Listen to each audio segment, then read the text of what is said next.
Shalom jemaat Tuhan. Shalom. Mari Bapak Ibu Saudara sekalian, kita mau tanggalkan segala beban kita. Biar hari ini kita mau fokus hanya kepada Tuhan. Mungkin hari ini ada yang datang dengan pergumulan. Ada yang doa belum terjawab. Dan juga mungkin ada yang merasakan keletihan untuk menjalani hari-hari. Tapi hari ini kita datang ke tempat yang tepat. Sebab Tuhan hadir di sini, Dia Allah kita yang tidak terbatas. Dia pasti akan memberikan kita kelegaan, pengharapan dan kekuatan yang baru. Mari Bapak Ibu, kita bersatu di dalam doa. Terima kasih Tuhan Yesus untuk kasih setiamu Tuhan. Engkau sumber kekuatan kami. Engkau sumber kehidupan kami Tuhan Yesus. Kami percayakan hidup kami ke dalam tangan-Mu Tuhan. Terima kasih Tuhan Yesus, terima kasih. Haleluya. Amin.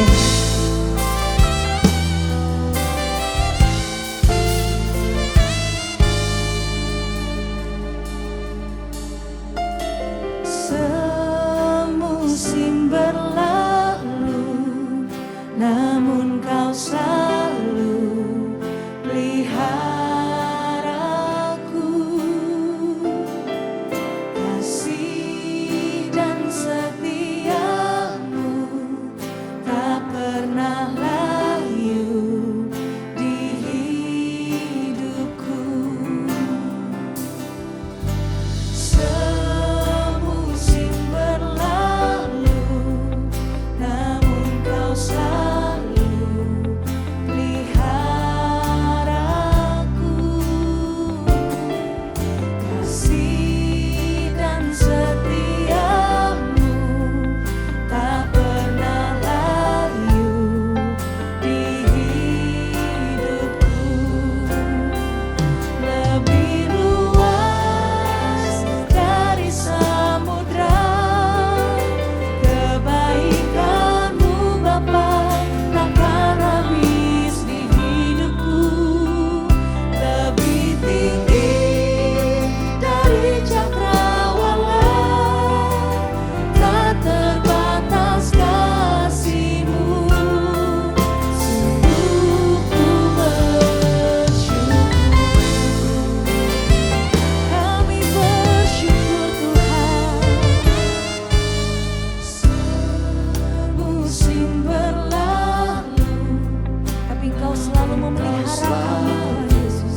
Kebaikan-Mu Bapa takkan habis di hidupku.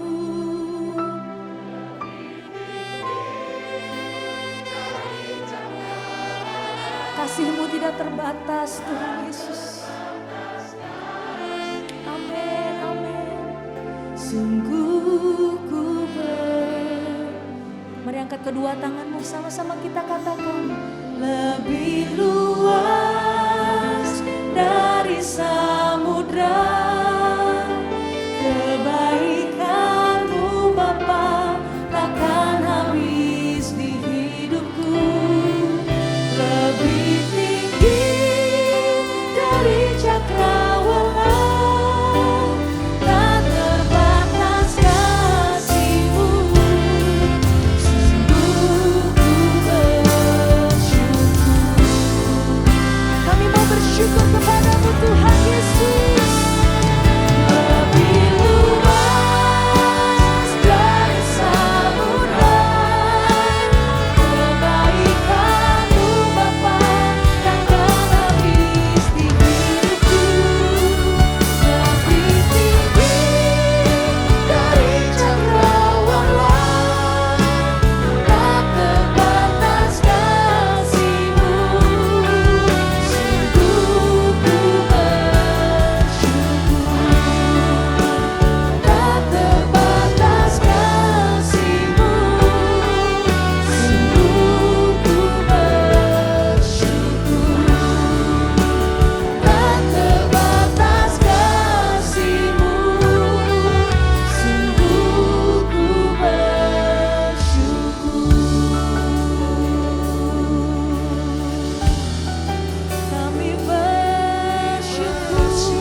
Tuhan kami Tuhan.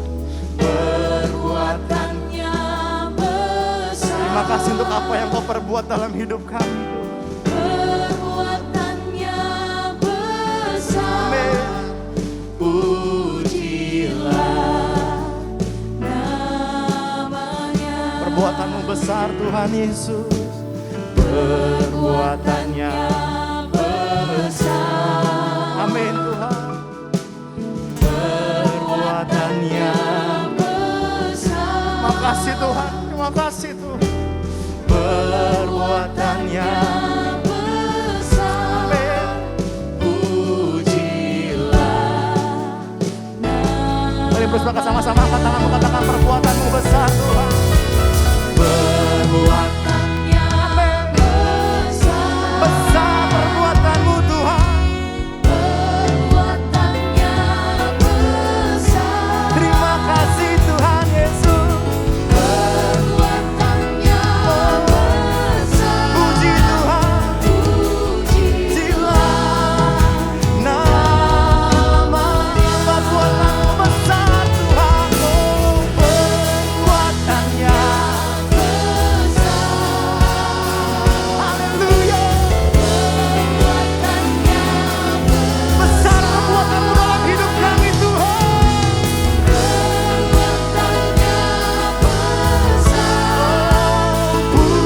Pujilah namanya. Katakan perbuatanmu besar Tuhan. Perbuatannya terima kasih Tuhan.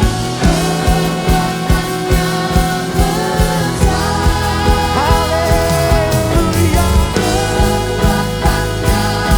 Besar. Pujilah namanya.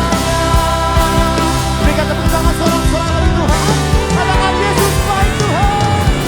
Ya, Yesus baik. Ya, Yesus baik. Engkau baik Tuhan Yesus. Ya, oh Yesus baik. Amin. Dia sambil angkat tangan bersama, katakan engkau baik Tuhan, katakan Dia Yesus baik. Ini seruan jemaatmu Tuhan. Iya Yesus. Apapun keadaan kami declare hari ini Tuhan. Iya Yesus baik. Oh Dia katakan engkau baik Tuhan. Iya Yesus baik. Iya Yesus baik. Oh engkau baik Tuhan. Iya Yesus baik. Dia baik-mu baik. Katakan engkau baik Tuhan. Dia baik-mu baik. Saya Dia baik-mu baik. Saya Segala pujian, hormat, kemuliaan hanya bagi nama Tuhan. Beri sorak-sorai yang terbaik buat Tuhan Yesus. Haleluya. Mari jemaat Tuhan yang beribadah secara onsite maupun secara live streaming. Mari sama-sama kita memperkatakan Mazmur 91. Kita percaya firman ini akan digenapi dalam kehidupan kita. Mazmur 91, dalam lindungan Allah, orang yang duduk dalam lindungan yang maha tinggi dan bermalam dalam naungan yang maha kuasa akan berkata kepada Tuhan, tempat perlindunganku dan kubu pertahananku, Allahku yang kupercayai. Sungguh dialah yang akan melepaskan engkau dari jerat penangkap burung, dari penyakit sampar yang busuk. Dengan kepaknya ia akan menudungi engkau, di bawah sayapnya engkau akan berlindung. Kesetiaannya ialah perisai dan pagar tembok. Engkau tak usah takut terhadap kedahsyatan malam, terhadap panah yang terbang di waktu siang, terhadap penyakit sampar yang berjalan di dalam gelap, terhadap penyakit menular yang mengamuk di waktu petang. Walau 1.000 orang rebah di sisimu dan 10.000 di sebelah kananmu, tetapi itu tidak akan menimpamu. Engkau hanya menontonnya dengan matamu sendiri dan melihat pembalasan terhadap orang-orang fasik. Sebab Tuhan ialah tempat perlindunganmu, yang maha tinggi telah kau buat tempat perteduhanmu. Malapetaka tidak akan menimpa kamu, dan tulah tidak akan mendekat kepada kemahmu. Sebab malaikat-malaikatnya akan diperintahkannya kepadamu untuk menjaga engkau di segala jalanmu. Mereka akan menatang engkau di atas tangannya, supaya kakimu jangan terantuk kepada batu. Singa dan ular tedung akan kau langkahi. Engkau akan menginjak anak singa dan ular naga. Sungguh hatinya melekat kepadaku, maka aku akan meluputkannya. Aku akan membentenginya sebab ia mengenal namaku. Bila ia berseru kepadaku, aku akan menjawab. Aku akan menyertai dia dalam kesesakan. Aku akan meluputkannya dan memuliakannya. Dengan panjang umur akan kukenyangkan dia, dan akan kuperlihatkan kepadanya keselamatan daripadaku. Ibadah ini kami serahkan di dalam nama Bapa, Anak, dan Roh Kudus, di dalam satu nama, Tuhan Yesus Kristus. Beri sorak-sorai yang terbaik buat Tuhan Yesus. Haleluya. Haleluya. Kami berkatakan dengan iman kami siap melangkah bersama dengan Tuhan. Kami tidak takut bahaya. Ada Tuhan yang bersama dengan kami, Tuhan. Di tempat ini kami siap bersorak-sorai bagi Tuhan. Kami siap memuji kebesaran-Mu. Yang siap bersorak sama-sama kita katakan amin. Mari berikan tepuk tanganmu sorak-sorai bagi Tuhan Yesus. Haleluya. Sekali lagi saudara semua, shalom. Saya mau tangan-tangan yang bersuka cita saudara. Siap bersorak bagi Tuhan, amin. Yang siap bersorak katakan yes. Yang siap katakan amin. Mari tepuk tangan semua, come on. Hey, hey.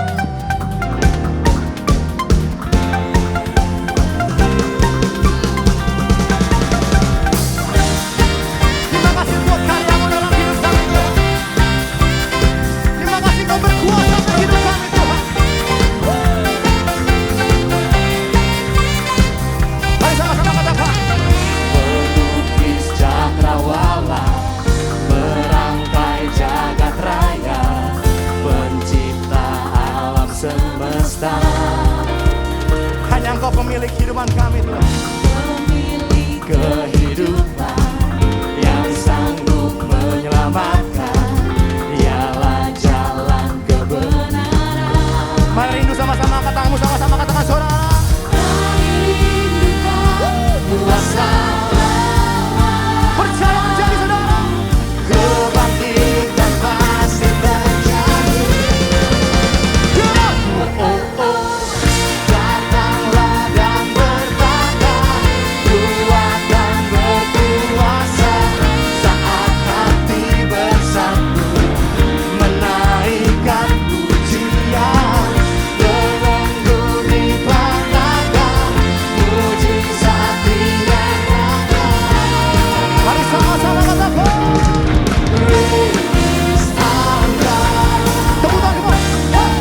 Kami percaya lawatan Tuhan terjadi dalam setiap kehidupan kami.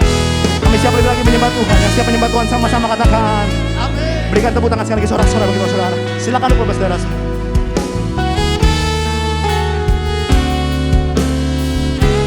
Kami mau lebih lagi masuk ke dalam hadirat-Mu Tuhan Yesus.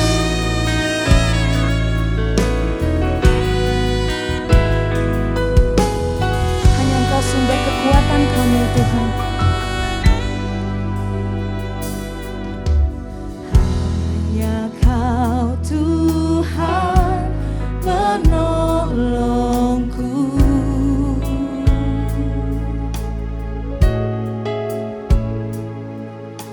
Yang selalu setia bersamaku.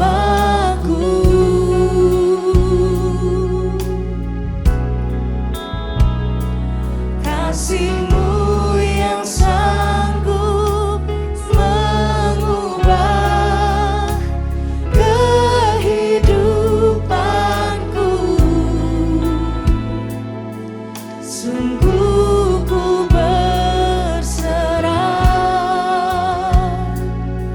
sungguh ku percaya kuasa-Mu terlebih besar. Tuhanku terlebih besar. Tak pernah terlambat janji-Mu ya Tuhan menolong hidupku. Kuasa-Mu terlebih besar. Kuasa-Mu Tuhan, Ku terlebih besar. Tak pernah terlambat janji-Mu ya Tuhan, pulihkan hidupku.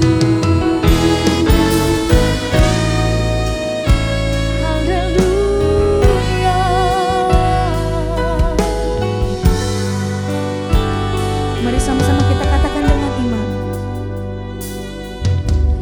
Hanya Kau Tuhan penolongku, yang selalu setia,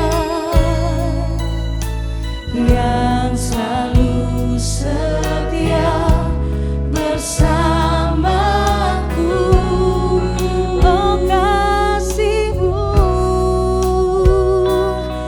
kasih-Mu yang sanggup mengubah kehidupanku.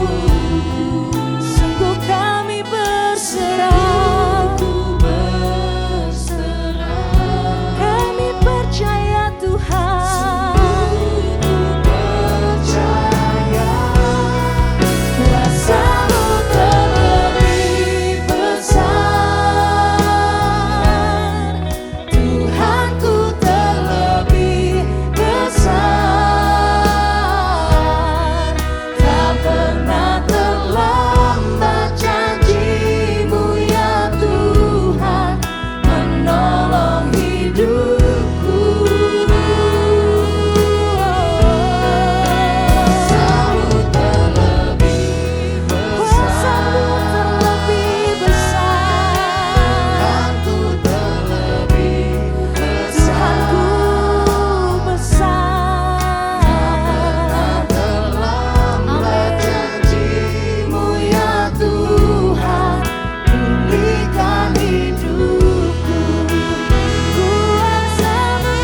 Shalom dan selamat datang dan beribadah bersama dengan kita Gereja Bethel Indonesia PRC CK7.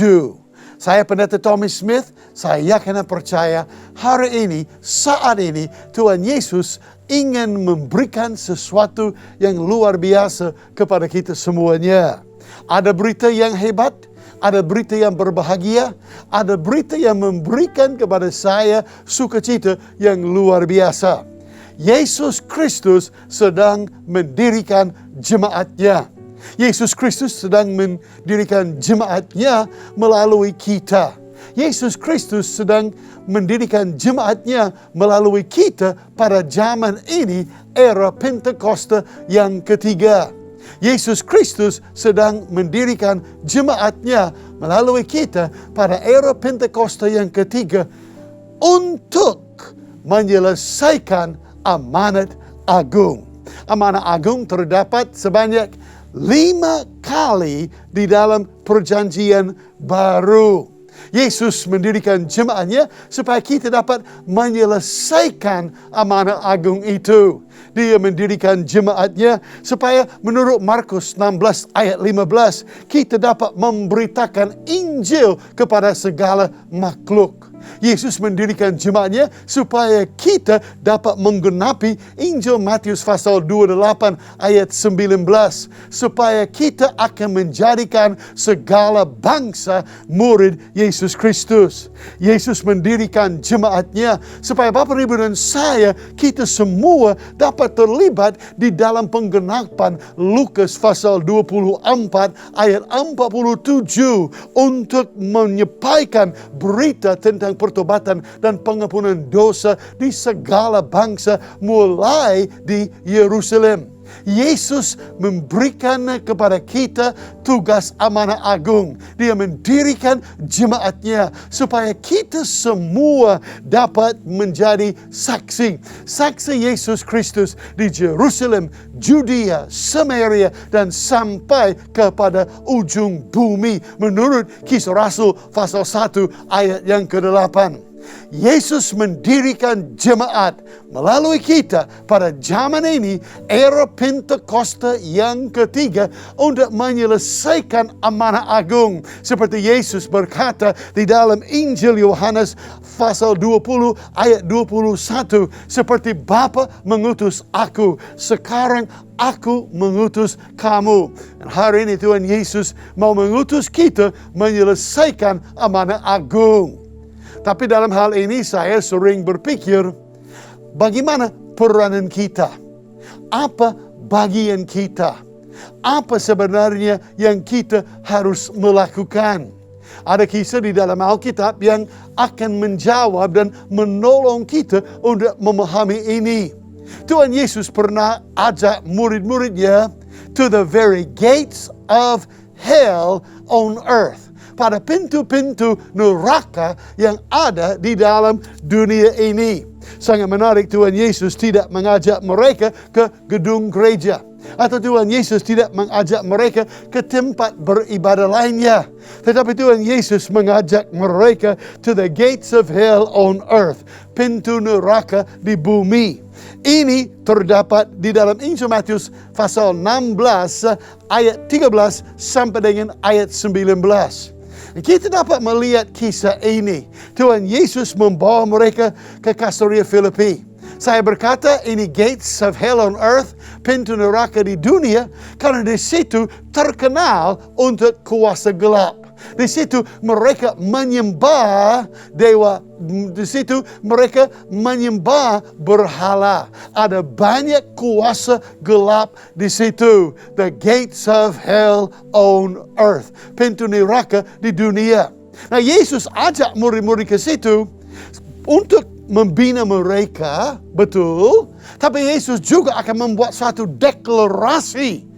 Dan ini penting juga bahwa bukan hanya murid-murid mendengar dan menerima deklarasi yang Tuhan Yesus akan berikan, tapi supaya juga roh-roh jahat juga akan tahu status mereka dan kedudukan mereka dan wewenang mereka, hak mereka jika ada, supaya mereka akan tahu siapa itu Yesus Kristus. Ini mulai kisahnya. Injil Matius pasal 16 ayat 13, 14 dan 15. Setelah Yesus tiba di daerah Caesarea Filipi, ia bertanya kepada murid-muridnya, kata orang, siapakah anak manusia itu? Jawab mereka, ada yang mengatakan Yohanes Pembaptis, ada juga yang mengatakan Elia, ada pula mengatakan Yeremia, atau salah seorang dari para nabi. Ayat 15. Lalu Yesus bertanya kepada mereka, tetapi apa katamu? Siapakah aku ini? Pembicaraan Tuhan Yesus bersama dengan murid-murid di dalam Injil Matius pasal 16 ini di Caesarea Filipi mulai dengan identitas Tuhan Yesus. Ini kita harus tahu.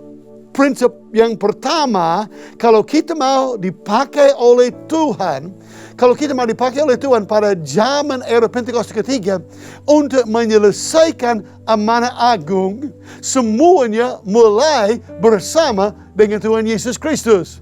Prinsip yang pertama, kita harus berpusat kepada pendiri gereja, yaitu Yesus Kristus. Mata kita, dalam kata lain, mata kita harus senantiasa tertuju kepada Yesus Kristus. Yesus lagi berbicara kepada mereka. Dan waktu dia berbicara kepada mereka, hal yang pertama, dia berkata, katanya orang, siapakah aku ini? Murid-murid mereka berkata, oh ada yang bilang ini Yohanes Pembaptis, ada yang bilang Elia, ada yang bilang Yeremia, atau salah seorang nabi yang lain. Nah, mereka semua nabi-nabi ini, Elia, Yohanes Pembaptis, Yeremia, mereka orang baik, nabi baik, tapi mereka bukan Yesus Kristus. Kemudian Yesus menanyakan lebih dalam. Karena ini murid-murid yang pertama di dalam kekristenan yang akan diberikan beban amanah agung. Akan ditugaskan tugas yang sangat mulia dan besar ini. Maka Yesus ingin betul-betul memahami apakah mereka memahami siapakah Yesus itu. Supaya mereka betul-betul mengerti identitas Yesus Kristus. Maka Yesus menanya kepada mereka, nah menurut kamu siapakah aku ini? Sekali lagi saya berkata, pembicaraan mereka mulai dengan Tuhan Yesus tentang identitas Tuhan Yesus Kristus. Kita harus berfokus kepada Yesus Kristus. Kita harus berpusat kepada Yesus Kristus. Semua yang kita lakukan harus berpusat kepada Tuhan Yesus. Kalau saya ada saat itu, saya mungkin ingin menanyakan kepada Tuhan Yesus, menurut Yesus sendiri, siapakah engkau itu?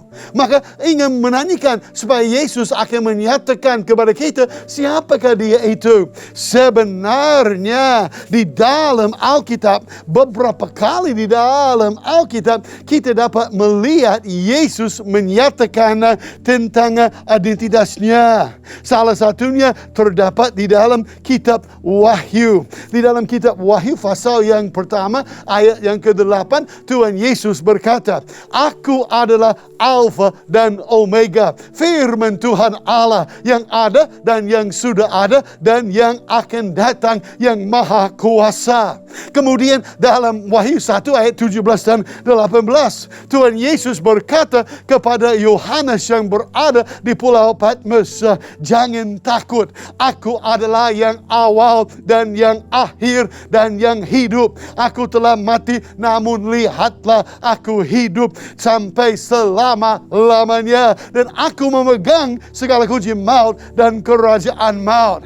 Saudara, mata kita harus berfokus bukan kepada pendeta, bukan kepada gereja, bukan kepada sinode, bukan kepada penginjil, bukan kepada siapa-siapa, hanya kepada Yesus Kristus. Dia yang ada, yang sudah ada, dan yang akan datang, yang maha kuasa. kuasa. Dia yang pernah mati, tetapi lihat, dia hidup untuk selama-lamanya. Ini berbicara tentang Yesus yang adalah yang maha kuasa. Di dalam kitab Yohanes, sebanyak 7 kali Yesus membukakan rahasia tentang identitasnya. Di dalam Injil Yohanes pasal 6 ayat 35, Tuhan Yesus berkata, "Akulah roti hidup. Barang siapa datang kepadaku, ia tidak akan lapar lagi. Dan barang siapa percaya kepadaku, ia tidak akan haus lagi." Dalam Yohanes 8 ayat 12, Yesus berkata, "Akulah terang dunia. Barang siapa mengikut aku, ia tidak akan berjalan di dalam kegelapan, melainkan ia akan mempunyai terang hidup." Dalam Yohanes pasal 10 ayat 7 dan ayat 9, Yesus berkata kepadanya, "Sesungguhnya akulah pintu ke domba-domba. Akulah pintu, barang siapa masuk melalui aku, ia akan selamat, dan ia akan masuk dan keluar dan akan menemukan padang rumput." Dalam Yohanes 10 ayat 11 dan ayat 16, Tuhan Yesus berkata, "Akulah gembala yang baik. Gembala yang baik memberikan nyawanya bagi domba-dombanya. Akulah gembala yang baik, dan aku mengenal domba-dombaku, dan domba-dombaku mengenal aku."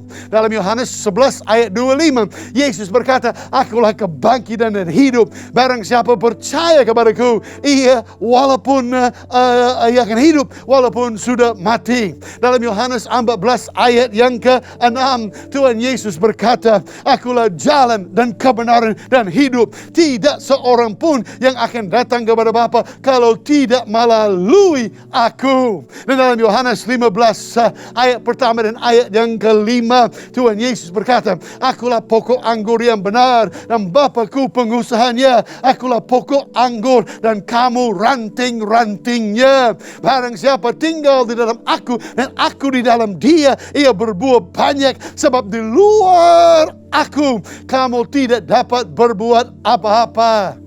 Saudara, Tuhan Yesus hari ini mengundang kita. Tuhan Yesus mengundang kita untuk berfokus kepadanya, supaya mata kita tertuju kepada Yesus Kristus, supaya mata kita tertuju kepada Dia, roti hidup. Dan kalau kita menerima Dia sebagai roti hidup, kita tidak akan lapar lagi.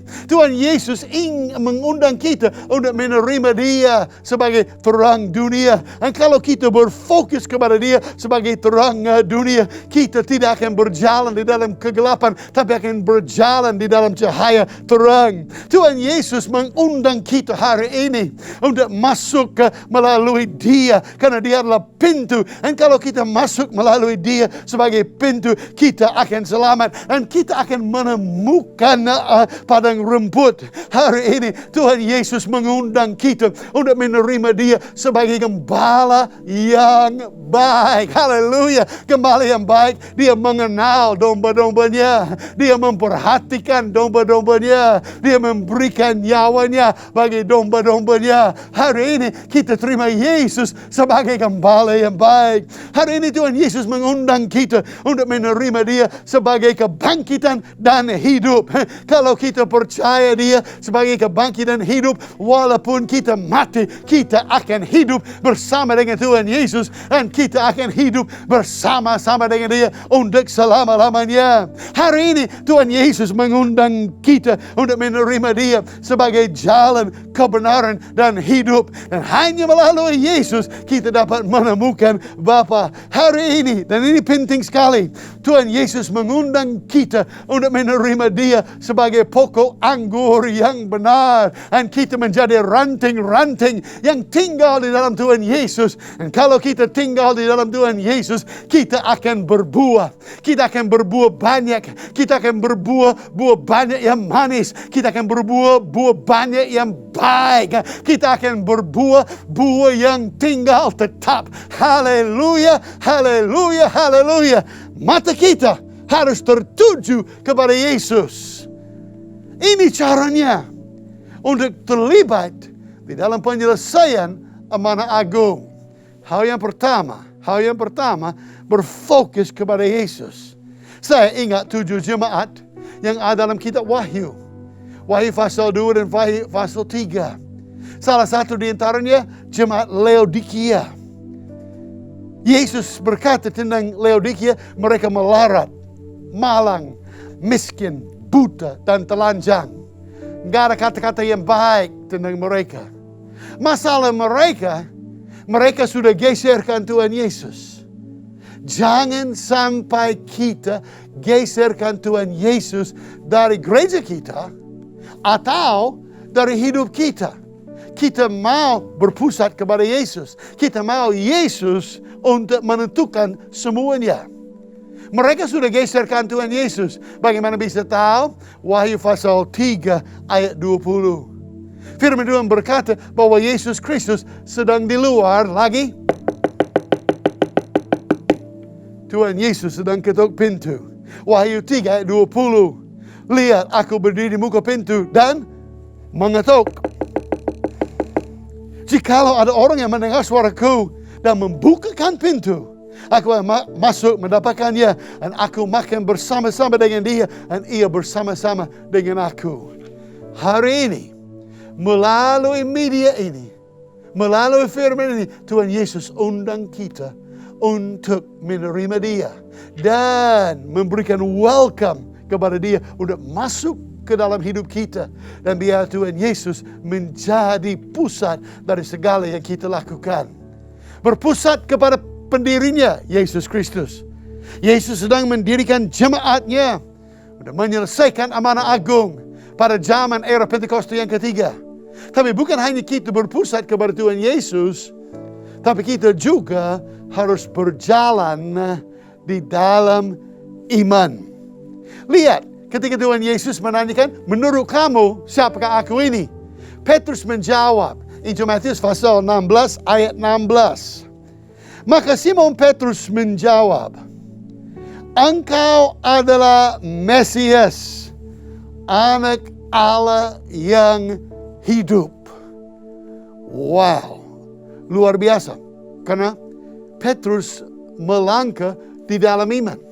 Pengakuan Petrus, engkau adalah Mesias, anak Allah yang hidup, dibutuhkan iman, diperlukan iman untuk menyatakan sesuatu begitu.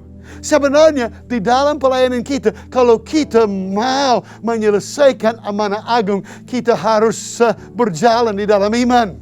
Firman Tuhan berkata sebanyak 4 kali di dalam Habakuk, di dalam Roma, di dalam Galatia, dan juga di dalam Ibrani, orang benar hidup oleh iman.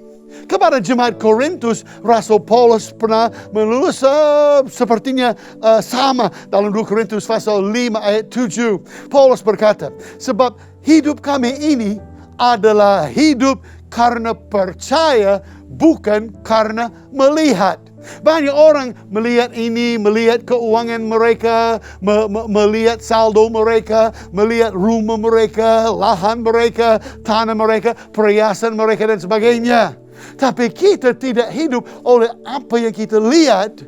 Kita hidup karena kita percaya akan Tuhan dan kita percaya kepada firman-Nya. Maka kita harus hidup oleh iman. Ibrani pasal 11. Ibrani pasal yang 11 berkata kepada kita bahwa tanpa iman tidak mungkin orang berkenan kepada Tuhan. Kalau kita mau menyenangkan Bapa di sorga, kalau kita mau menyenangkan Tuhan, maka kita harus berjalan di dalam iman. Kita harus melangkah. Setiap langkah dari hidup kita, kita melangkah di dalam Tuhan. Rasul Paulus pernah berkata, dan ini agak ekstrim, tapi Rasul Paulus yang menulisnya dalam Roma pasal 14 ayat 23. Dan segala sesuatu yang tidak berdasarkan iman adalah dosa. Hari ini Tuhan lagi panggil kita untuk percaya kepada-Nya. Hari ini di dalam pergumulan kita, di dalam penyakit kita, di dalam tantangan kita, di dalam masalah kita, di dalam kekurangan kita, di dalam kesulitan kita, Tuhan lagi panggil kita untuk percaya kepada Tuhan. Untuk percaya Tuhan sanggup dan mau dan akan melakukan mujizat bagi kita. Karena Tuhan mau melakukan apa yang mata tidak pernah lihat, apa yang telinga tidak pernah dengar, apa yang tidak pernah timbul dalam hati manusia. Itu yang Tuhan ingin melakukan buat Bapa dan Ibu dan saya. Haleluya. Hari ini kita dapat percaya kepada Tuhan. Saya ingat Nuh dalam perjanjian lama diperlukan iman untuk membangun Batra walaupun belum ada hujan. Saya ingat Musa. Musa perlu iman untuk memimpin bangsa Israel menyeberang Laut Merah di atas tanah yang kering. Diperlukan iman. Saya ingat siapa lagi? Saya ingat Yosua. Yosua diperlukan iman ketika dia berkeliling tembok kota Yerusalem itu supaya temboknya akan jatuh. Diperlukan iman. Saya masih ingat seorang remaja namanya Daud. Daud yang akan lempar satu batu saja yang licin yang untuk mengalahkan raksasa si Goliat itu. Diperlukan iman. Saya ingat Petrus karena hari ini Petrus di dalam kisah ini bersama dengan Tuhan Yesus. Ini Petrus diperlukan iman untuk bisa berjalan di atas air. Dan selama mata Petrus tertuju kepada Tuhan Yesus, imannya kuat dan dia bisa berjalan di atas air. Tetapi pada saat mata Petrus tidak tertuju kepada Tuhan Yesus, dia melihat sebelah kiri, sebelah kanan tuh, melihat kepada dirinya, langsung tenggelam dan imannya tidak menjadi kuat. Bapak dan Ibu, kalau kita mau dipakai oleh Tuhan untuk menyelesaikan amanah agung pada zaman era Pentakosta yang ketiga ini, maka mata kita harus tertuju kepada Tuhan. Kita harus berfokus kepada Tuhan Yesus Kristus, pendiri jemaat. Dan yang kedua, kita harus berjalan di dalam iman dengan kepercayaan mujizat yang luar biasa yang mata belum pernah lihat, telinga belum pernah dengar, yang tidak pernah timbul dalam hati manusia akan Tuhan lakukan di dalam hidup kita. Dan hal yang ketiga, Tuhan Yesus masih berbicara kepada mereka, tapi lihat tanggapan Tuhan Yesus ketika Petrus berkata, Engkau adalah Mesias, Anak Allah yang hidup. Apa yang Yesus menjawab saat itu kepada Petrus? Injil Matius pasal 16 ayat 17. Kata Yesus kepadanya, berbahagialah engkau Simon bin Yunus, sebab bukan manusia yang menyatakan itu kepadamu, melainkan Bapa-Ku yang di sorga. Ini hal yang ketiga. Kita harus berjuang di dalam pemberian Bapa. Yang Petrus berkata, engkau adalah Mesias, Anak Allah yang hidup. Itu bukan sesuatu yang Petrus pelajari di sekolah Alkitab, sekolah seminari, atau sekolah lain. Itu bukan sesuatu yang dia dapat baca di dalam buku. Saya pribadi sudah berpendidikan S1, S2, S-Teler, saya dapat semua. Ini saudara, kalau saya lihat, saya suka baca banyak buku. Tapi yang Petrus dapat, karena dia meluangkan waktu di dalam kehadiran Tuhan. Kalau kita meluangkan banyak waktu di dalam kehadiran Tuhan, Tuhan akan menyatakan hal-hal yang besar kepada kita. Seperti Nabi Yeremia 33 ayat 3. Menerangkan kepada kita, Tuhan akan memberitahu kepada kita hal-hal yang besar, yakni hal-hal yang kita tidak ketahui. Tuhan akan menyatakan kepada kita, karena kita banyak waktu bersama dengan Tuhan. Yang Petrus berkata, engkau adalah Mesias, Anak Allah yang hidup. Dia dapat mengucapkan hal ini karena Tuhan memberitahu kepadanya. Itu Yesus berkata. Melainkan Bapa-Ku yang di sorga memberikan pengertian itu kepada Petrus. dia memberikan kepada Petrus. Saudara, ini pelajaran buat kita. Kita harus berjuang dengan pemberian yang Bapa berikan kepada kita. Apa yang Bapa mau berikan kepada kita? Bapa mau berikan kepada kita Roh Kudus sebenarnya. Karena malam sebelum Tuhan Yesus disalibkan, di dalam Injil Yohanes pasal 14 ayat 16 dan ayat 17, Tuhan Yesus lagi memberikan penghiburan kepada murid-murid, dan dia juga memberikan pengarahan kepada mereka untuk masa depan. Dan Tuhan Yesus berkata, Yohanes 14 ayat 16 dan 17, Tuhan Yesus berkata, Aku akan minta kepada Bapa, dan Ia akan memberikan kepadamu seorang penolong yang lain, supaya Ia menyertai kamu selama-lamanya, yaitu Roh kebenaran. Saudara, kita harus berjuang di dalam pemberian Bapa. Bapa mau berikan kepada kita penolong, penghibur, Roh kebenaran. Bapa yang mau berikan kepada kita Roh Kudus. Itu sebabnya kita harus menerima Roh Kudus. Ya, saya selalu ingat kisah Rasul pasal 19.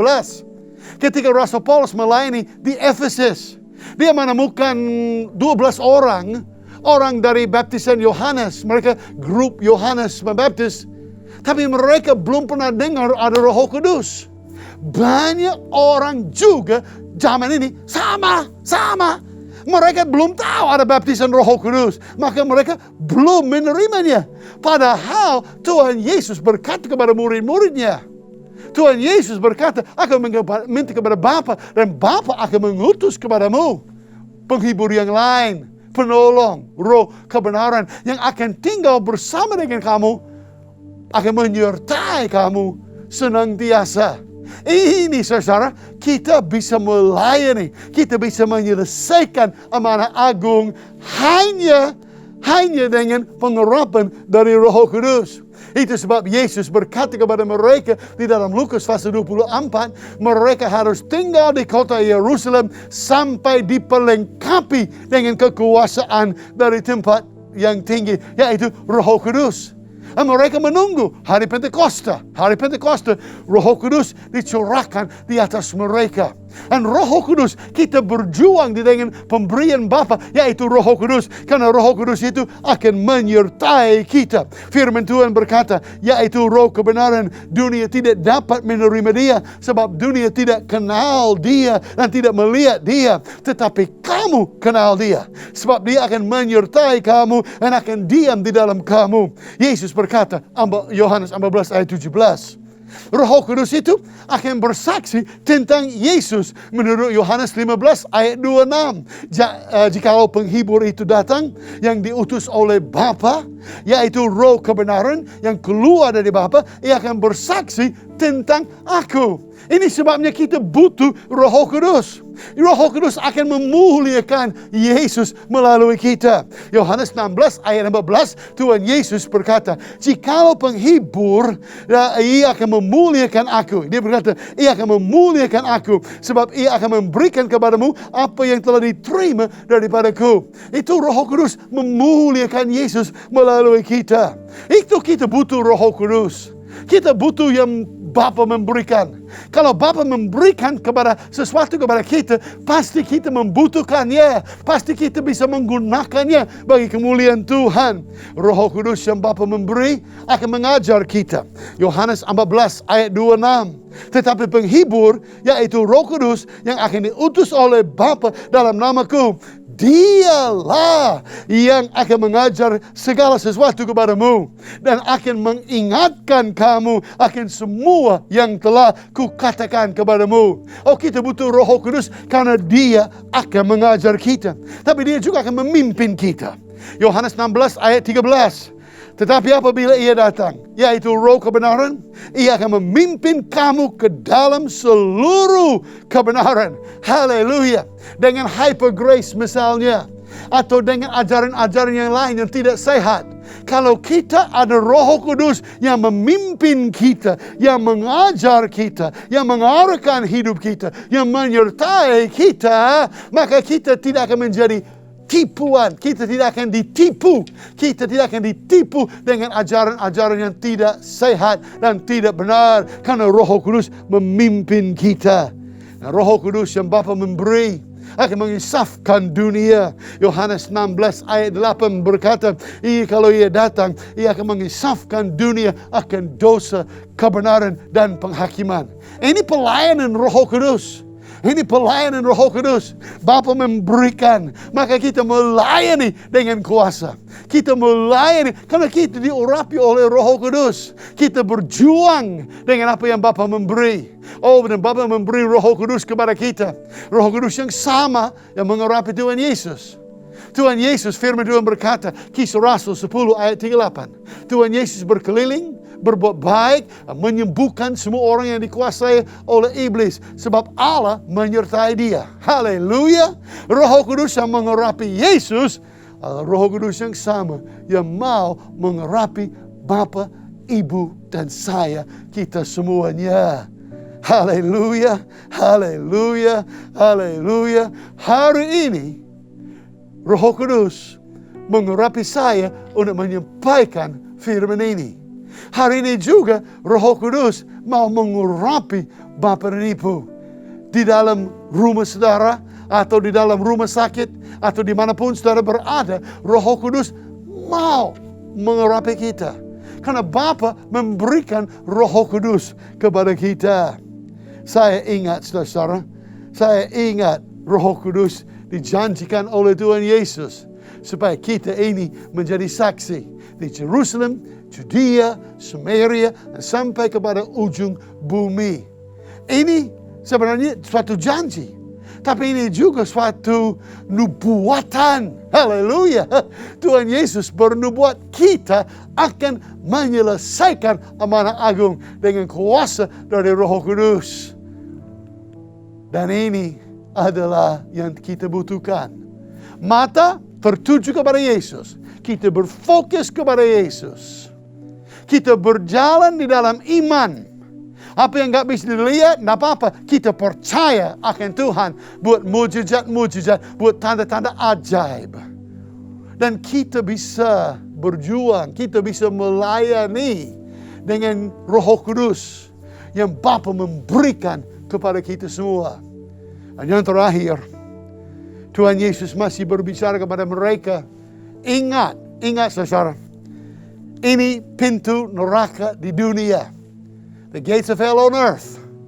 Ayat 18 dan ayat 19. Injil Yohanes pasal 16. Ayat 18 itu buat roh-roh jahat. Ayat 19 buat kita. Ayat 18 Tuhan Yesus berkata, dan aku pun berkata kepadamu, engkau adalah Petrus, dan di atas batu karang ini aku akan mendirikan jemaatku, dan alam maut tidak akan menguasainya. Alam maut itu dia lagi berbicara kepada roh-roh jahat. Ingat awal dari khotbah saya kutip dari Wahyu 1 ayat 17 dan ayat 18. Yesus memegang segala kunci maut. Yesus lagi kasih tahu roh-roh jahat bahwa mereka tidak punya hak. Mereka tidak punya wewenang di atas hidup kita. Kita yang percaya kepada Tuhan Yesus. Tuhan Yesus akan mendirikan jemaatnya. Murid-murid akan menyelesaikan amanah agungnya. Ini Tuhan Yesus lagi berkata. Jadi kalau kita mengalami pergumulan, dan memang kita semua ada pergumulan di dalam hidup. Kalau kita mengalami ancaman, tantangan, kesulitan, pasti ada. Tapi roh-roh jahat tidak punya hak, tidak punya wewenang. Kalau kita percaya kepada Tuhan. Kalau kita percaya kepada Tuhan. Dan Tuhan Yesus berkata, ayat 19. Kepadamu akan kuberikan kunci kerajaan sorga. Apa yang kau ikat di dunia akan terikat di sorga. Dan apa yang kau lepaskan di dunia akan terlepas di sorga. Wah, ini pengarahan buat kita. Kita bisa mengikat penyakit. Kita bisa mengikat tantangan. Kita bisa mengikat pergumulan. Dan kalau kita mengikatnya, terikat di sorga. Nah, bagaimana kita punya hak? Karena Yesus pegang kunci. Dia pendiri jemaatnya. Siapa yang bisa pegang kunci? Siapa yang bisa ambil kunci? Hanya pendiri. Hanya pemilik.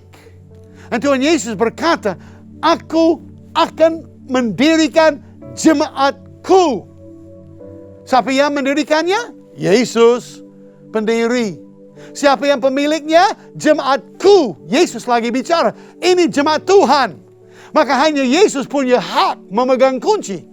Tapi Yesus mau titip kunci sama Bapa, Ibu dan saya. Haleluya. Tuhan Yesus berikan kunci itu kepada kita.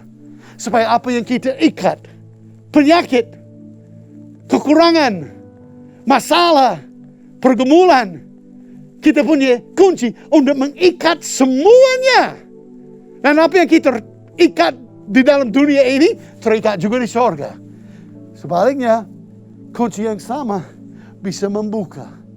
Dan apa yang kita melepas di dunia, akan terlepas di sorga. Kita bisa membuka, kita bisa melepaskan kesembuhan, kesehatan, kekuatan, berkat, kemakmuran, kasih, sukacita, damai sejahtera, kemenangan. Tuhan Yesus berikan kunci kepada kita untuk membukakan semuanya. Hari ini Tuhan Yesus panggil kita terlibat di dalam penyelesaian amanah agung pada zaman era Pentakosta ketiga ini. Dia berikan kunci. Kita ikat yang tidak baik, kita buka yang baik. Supaya Indonesia selamat. Supaya keluarga kita selamat. Supaya orang lain bisa menerima Injil Yesus Kristus. Saya teringat satu ayat. Roma pasal 16 ayat 20. Rasul Paulus berkata, segera sumber damai sejahtera akan menghancurkan iblis di bawah kakimu. Haleluya. Haleluya. Kita menggunakan kunci untuk membuka berkat dan menutup perjuangan, kesusahan, pergumulan. Tapi Yesus menghancurkan semua gerakan iblis. Iblis gak punya hak. Tadi ayat 18. Alam maut tidak akan menguasainya. Iblis gak punya hak atau wewenang. Karena Roma 16 ayat 20. Sumber damai sejahtera segera akan menghancurkan iblis di bawah kaki kita. Oh, saya berjalan begini. Karena saya tahu setiap kali saya berjalan begini, itu berarti iblis dihancurkan di bawah kaki aku. Masalah, kesusahan, pergumulan, ancaman, all kinds of problems, semua dihancurkan oleh Yesus Kristus, sumber damai sejahtera. Saya ikat semua karena Tuhan Yesus berikan kunci dan saya buka berkat. Saya mau berdoa buat Bapak dan Ibu. Saya mau berdoa supaya Tuhan akan menjamah saudara, memberikan kemenangan, memberikan kesembuhan, kesehatan, kekuatan, berkat jasmani, akan memberkati keuangan keluarga, memenuhi keluarga dengan kasih, sukacita, dan damai sejahtera. Tuhan, kami sangat bersyukur, berterima kasih karena Engkau panggil kami untuk terlibat di dalam penyelesaian amanah agung pada era Pentakosta ketiga ini. Dan hamba-Mu berdoa untuk setiap orang yang saat ini lagi ikut ibadah online, Tuhan, supaya mereka dijamah oleh Engkau. Supaya yang sakit menjadi sembuh dan sehat. Supaya yang jauh dari Engkau menjadi dekat kepada Engkau. Bahkan yang belum percaya menjadi percaya. Oh Tuhan, bukalah tingkap-tingkap sorga di atas hidup kami semua. Curahkanlah berkat sampai kepada keberlimpahan. Berlimpah, limpah, limpah. Dalam kasih, dalam sukacita, dalam damai sejahtera. Jangan Tuhan, ada orang yang mengalami kekurangan, tapi Tuhan memberikan kelimpahan. Memberkati setiap keluarga, keuangan mereka Tuhan, supaya mereka mendapat kemakmuran dari Engkau. Dan Tuhan berikan mujizat yang mata belum pernah lihat, telinga belum pernah dengar, dan tidak pernah timbul dalam hati manusia. Biar menjadi kenyataan di dalam hidup kita semua. Semua ini Tuhan, kami minta hanya di dalam nama Tuhan Yesus. Dan hanya bagi kemuliaan Tuhan Yesus Kristus kami berdoa. Haleluya. Amin. Terima kasih buat kesempatan beribadah bersama dengan kami Jemaat GBI PRC CK7. Tuhan memberkati. Shalom. Tiba saatnya kami akan memasuki di dalam perjamuan kudus atau Holy Communion. Sebelum kita masuk, kita ingatkan kebaikan Tuhan Yesus. Dia begitu baik. Dia rela mati di atas kayu salib untuk menanggung semua dosa yang kita lakukan. Betapa baiknya Tuhan Yesus. Terima kasih Tuhan Yesus. Engkau rela mati di atas kayu salib untuk menanggung semua dosa kami. Terima kasih Bapa. Terima kasih Roh Kudus. Biarlah Tuhan, kami kenang selama-lamanya kebaikan-Mu di dalam hidup kami. Bila kami memikirkan siapakah kami ini, sebelum kami mengenal Engkau, kami adalah manusia yang berdosa Tuhan. Tetapi karena Engkau mau menanggung semua dosa kami, sehingga kami boleh menjadi hidup Tuhan. Terima kasih. Terima kasih Roh Kudus. Biarlah semua kebaikan-Mu Tuhan, kami kenang selama-lamanya. Terima kasih. Dalam nama Tuhan Yesus, kami sudah berdoa dan mengucap syukur. Semua yang percaya katakan amin. Perjamuan kudus ini hanya bagi mereka yang sudah percaya, dan anak-anak di bawah 12 tahun jangan makan perjamuan kudus ini. Terima kasih. Terlalu besar kasih-Mu Bapa, pengorbanan yang Kau berikan bagiku. Terlalu mahal darah-Mu Yesus, tercurah untuk menebus hidupku. Terlalu besar kasih-Mu Bapa, pengorbanan yang Kau berikan bagiku. Terlalu mahal darah-Mu Yesus, tercurah untuk menebus hidupku. Tercurah untuk menebus hidupku. Tercurah untuk menebus hidupku.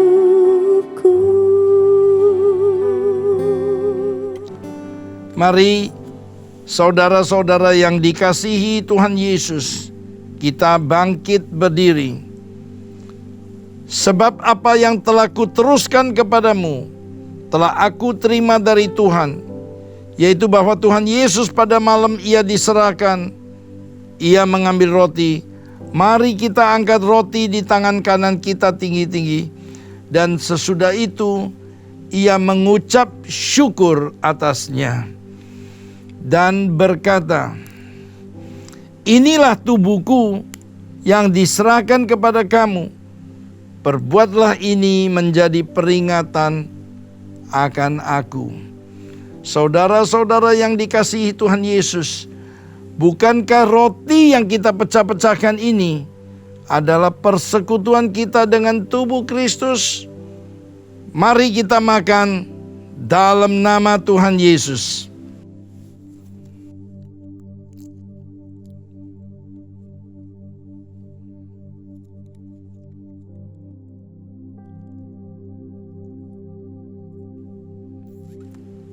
Kita angkat cawan di tangan kanan kita tinggi-tinggi.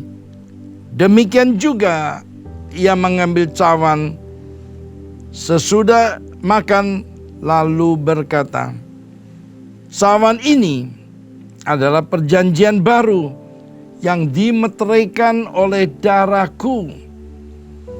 Perbuatlah ini setiap kali kamu meminumnya, menjadi peringatan akan aku. Saudara yang dikasihi Tuhan Yesus, bukankah cawan pengucapan syukur yang atasnya kita ucapkan syukur adalah persekutuan kita dengan darah Kristus? Mari kita minum dalam nama Tuhan Yesus.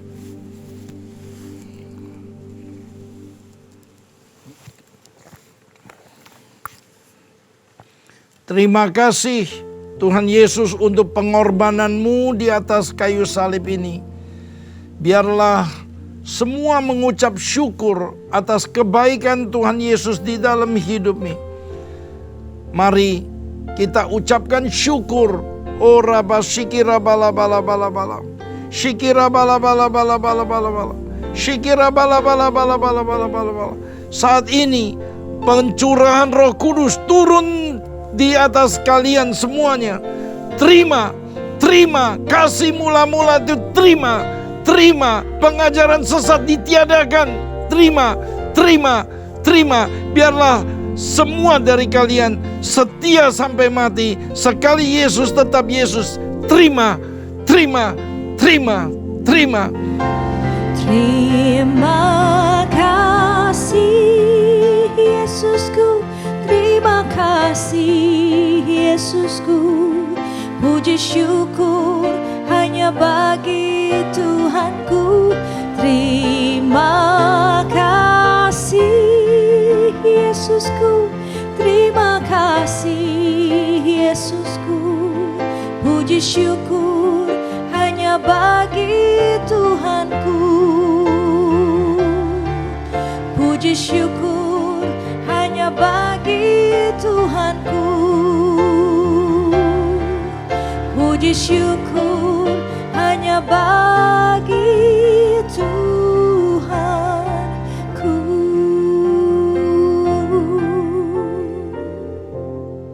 Oleh darah-Mu kami semua diselamatkan.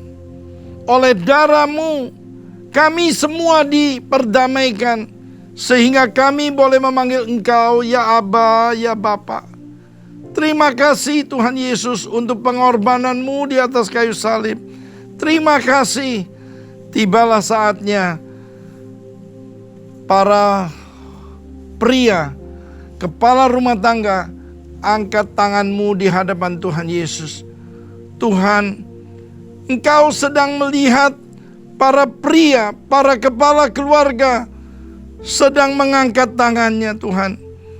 Jadikanlah mereka Tuhan raja, nabi, dan imam di dalam keluarganya.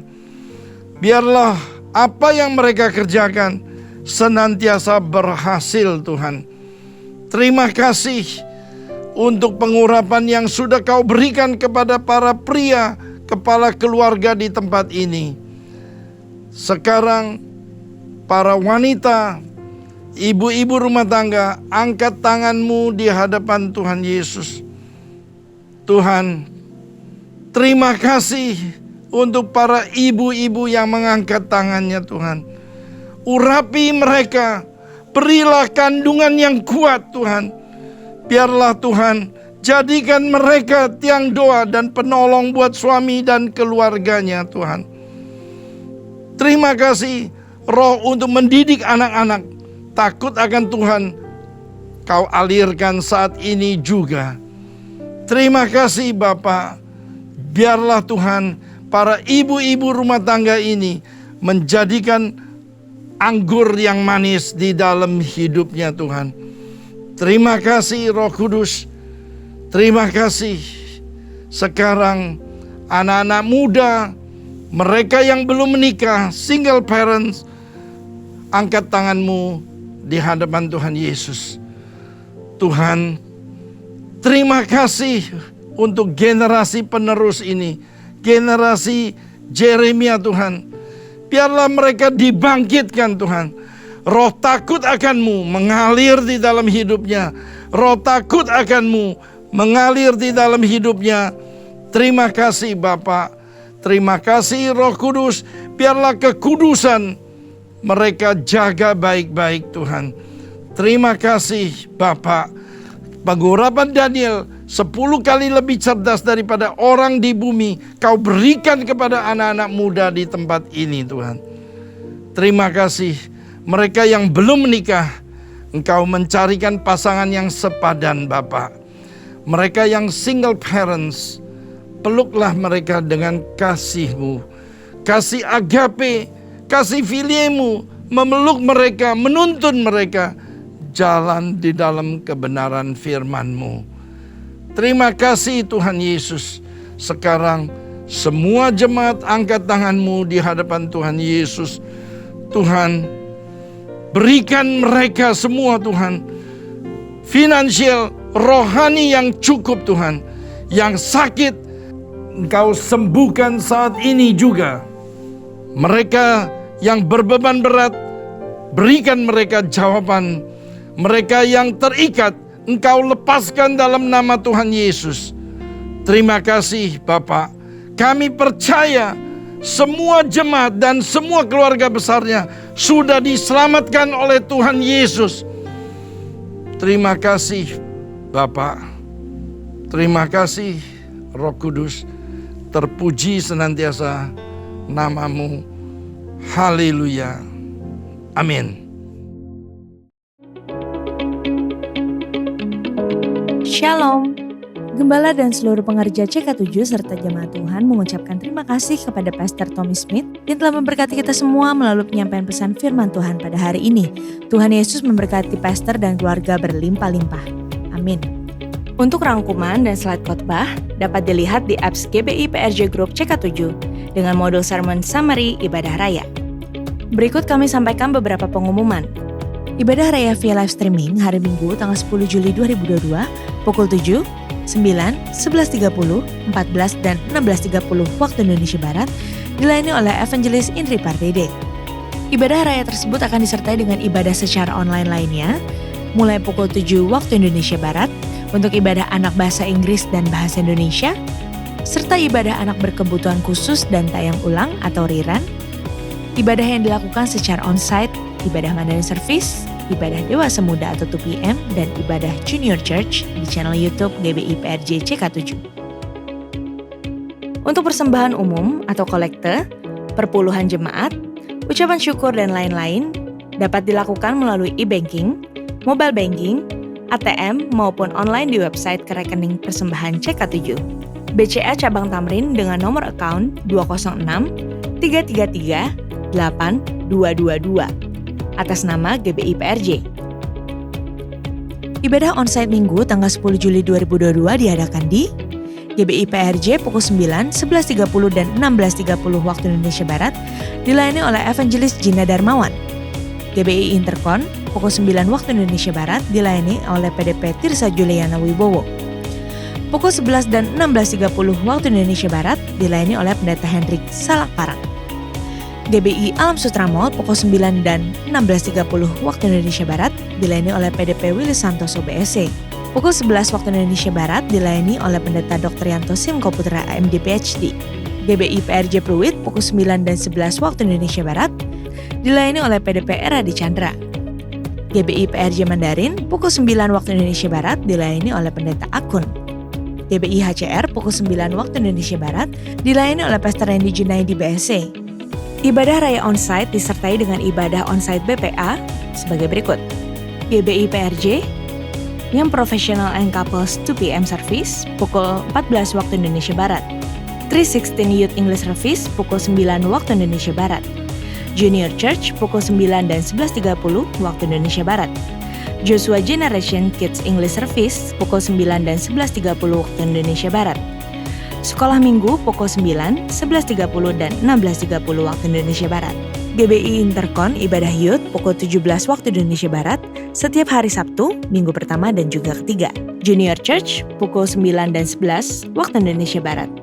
Sekolah Minggu pukul 9, 11 dan 16.30 waktu Indonesia Barat. GBI Parije Pluit Ibadah Junior Church pukul 11 waktu Indonesia Barat. Sekolah Minggu pukul 9 dan 11 waktu Indonesia Barat. GBI Alam Sutra Mall Ibadah Junior Church pukul 11 dan 16.30 waktu Indonesia Barat. Sekolah Minggu pukul 9, 11 dan 16.30 waktu Indonesia Barat. GBI HCR Junior Church dan Sekolah Minggu pukul 9 waktu Indonesia Barat. Tidak terasa kita sudah memasuki bulan ke-7 di tahun ini. Setengah tahun sudah kita lalui di tahun paradigma yang baru. Paradigma apa yang sudah Tuhan taruh di kehidupan Bapak Ibu sekalian? Dan apa yang menjadi pesan gembala di bulan yang ke-7 ini? Pastinya kita semua rindu untuk mendapatkan pesan Tuhan melalui Pastor Message di bulan Juli ini.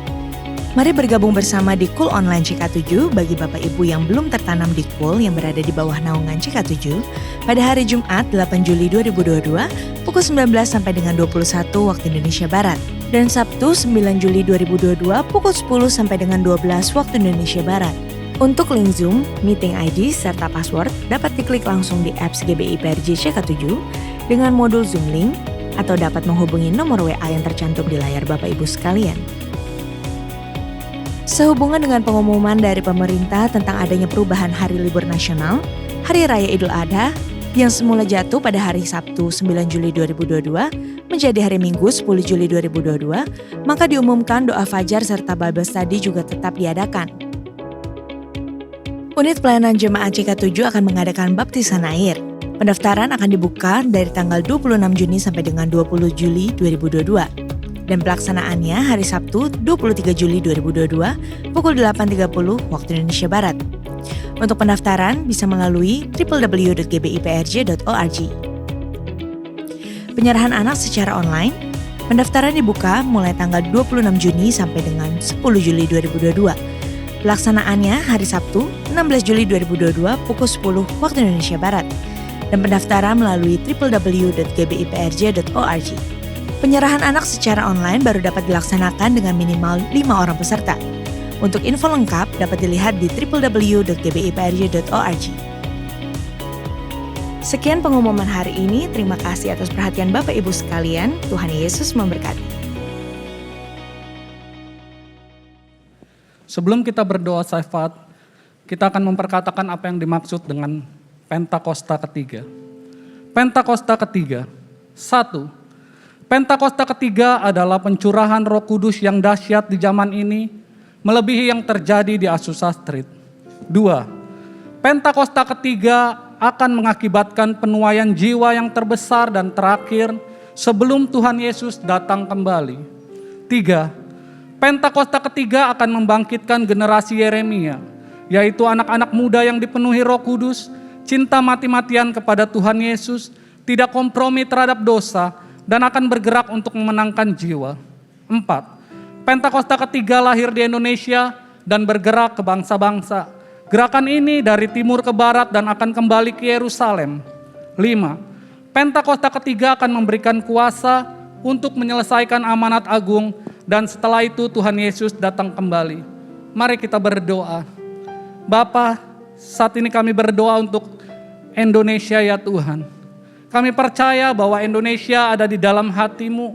Indonesia selalu ada di dalam tangan-Mu. Kami berdoa Tuhan, dikuduskanlah nama-Mu. Datanglah kerajaan-Mu atas Indonesia. Kiranya Tuhan memulihkan negeri kami dari segala penyakit sampar, virus corona dan varian-varian barunya. Dan kami percaya akan banyak orang yang berseru kepada Tuhan dan mereka akan diselamatkan. Kami berdoa Tuhan untuk Bapak Presiden dan Wakil Presiden, Bapak Jokowi dan Bapak Ma'ruf Amin. Kiranya Tuhan Kau yang memberikan hikmat untuk mengatasi setiap permasalahan yang ada di atas bangsa kami ya Tuhan. Kami percaya Tuhan Kau mengasihi bangsa kami Tuhan. Dan saat ini kami berdoa juga untuk hamba-Mu yang sudah menyampaikan kebenaran firman Tuhan. Kami percaya Tuhan, Kau akan terus pakai hamba-Mu semakin luar biasa ya Tuhan. Kiranya hamba-Mu boleh menjadi perpanjangan tangan Tuhan, menjadi dampak dan berkat bagi setiap orang yang berjumpa dengannya ya Tuhan. Kami percaya bahwa hamba-Mu akan diberkati dalam pelayanannya, keluarga besarnya, kesehatannya ya Tuhan. Terima kasih ya Bapak. Dan saat ini kami berdoa untuk Bapak Gembala Sidang kami Pak Niko. Tuhan yang memberkati kesehatan, keluarga dan pengembalaan hamba-Mu. Sehingga terus dipakai sebagai the messenger of the third Pentecost. Untuk menyelesaikan amanat agung Tuhan Yesus. Dan kami juga berdoa untuk Bapak Gembala CK7 Dr. Yanto. Tuhan yang memberkati kesehatan keluarganya. Ibu Olivia, anak-anak, anak mantu dan cucu-cucunya diberkati Tuhan. Tuhan menjadi perisai dan penolong atas hamba-Mu dan keluarga. Tuhan juga memberkati pengembalaan hamba-Mu di CK7.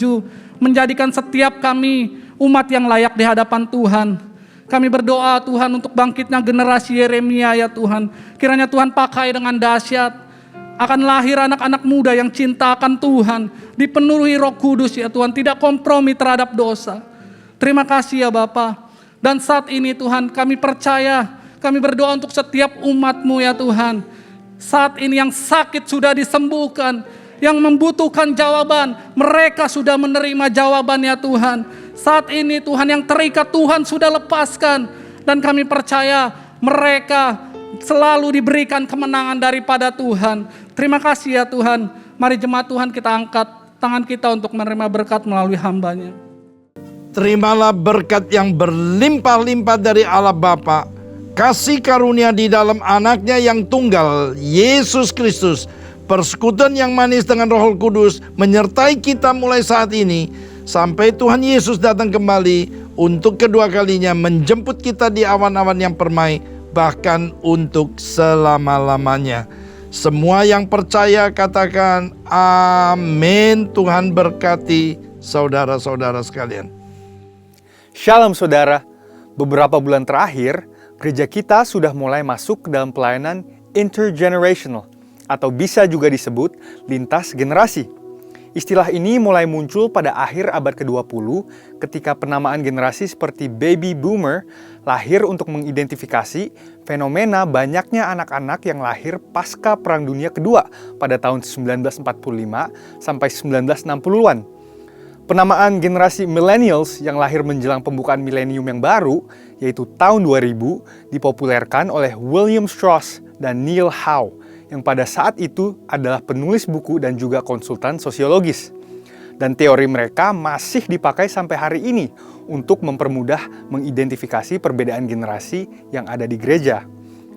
Namun ternyata, perbedaan generasi ini menunjukkan fenomena yang menarik, yaitu kontribusi setiap generasi terhadap gereja berbeda antara satu dengan yang lainnya, dan kebutuhan mereka juga berbeda antara satu generasi dengan yang lainnya. Disinilah letak fungsi utama dari pelayanan lintas generasi.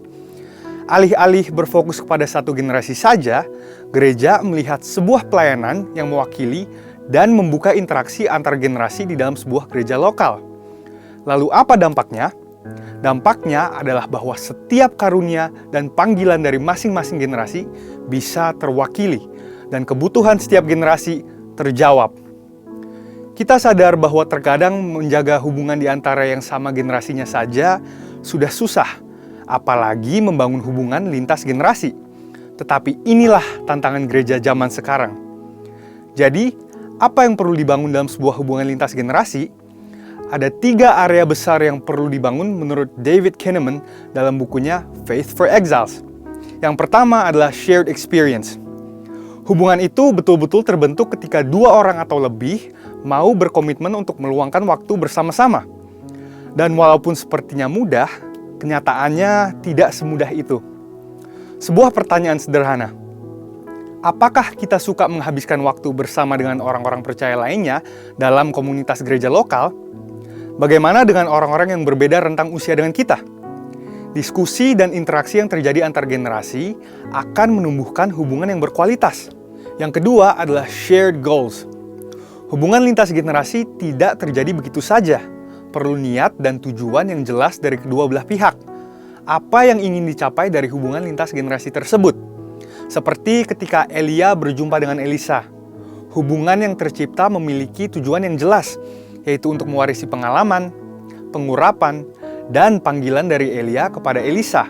Atau ketika Paulus memanggil Timotius, tujuannya pun jelas, yaitu untuk mendidik dan memperlengkapi Timotius muda untuk menjadi hamba Allah yang nantinya akan meneruskan pelayanan Injil di tempat yang sudah ditentukan Allah baginya. Yang ketiga adalah shared emotions. Manusia adalah makhluk yang juga memiliki emosi.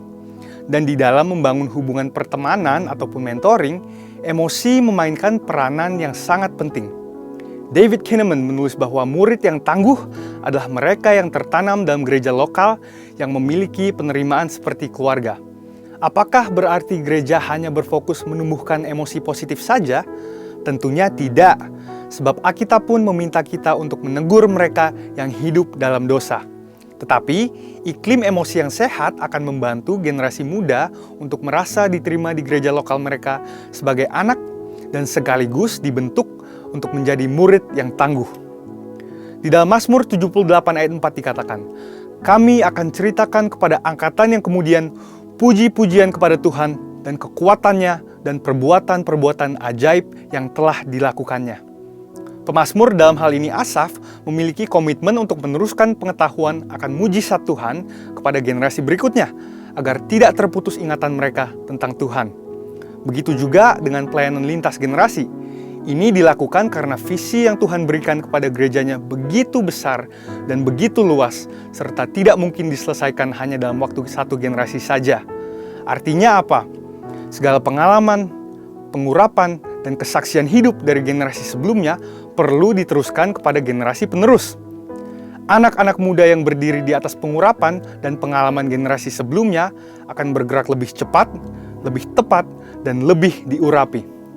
Kesimpulannya adalah hubungan lintas generasi membutuhkan niat dari kedua belah pihak untuk saling merendahkan hati, mencari kepentingan bersama, dan kehendak Tuhan. Apa yang dibangun untuk diteruskan kepada generasi berikutnya bahkan tidak hanya ketiga hal di atas ini, yakni shared experience, goals, dan emotions, tapi juga shared faith. Seperti yang dialami anak rohani Paulus, yaitu Timotius. 2 Timotius 1 ayat 5 menunjukkan dengan jelas kepada kita bagaimana Timotius menerima warisan iman yang luar biasa dari ibunya dan neneknya sendiri.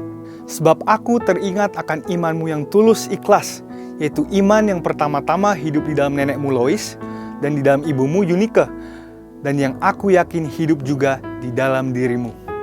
Gereja yang membangun budaya lintas generasi memahami bahwa kehendak Tuhan untuk zaman ini berarti kehendak Tuhan untuk setiap generasi yang ada sekarang. Untuk itu, membangun jembatan yang menghubungkan lintas generasi perlu dibangun agar suara Roh Kudus bisa secara tepat direalisasikan kepada setiap generasi yang ada di gereja dan di luar gereja hari ini. Saudara, untuk penjelasan lengkapnya dari tim teologi kami, silahkan klik link yang ada di atas atau scan QR Code yang tersedia. Tuhan Yesus memberkati.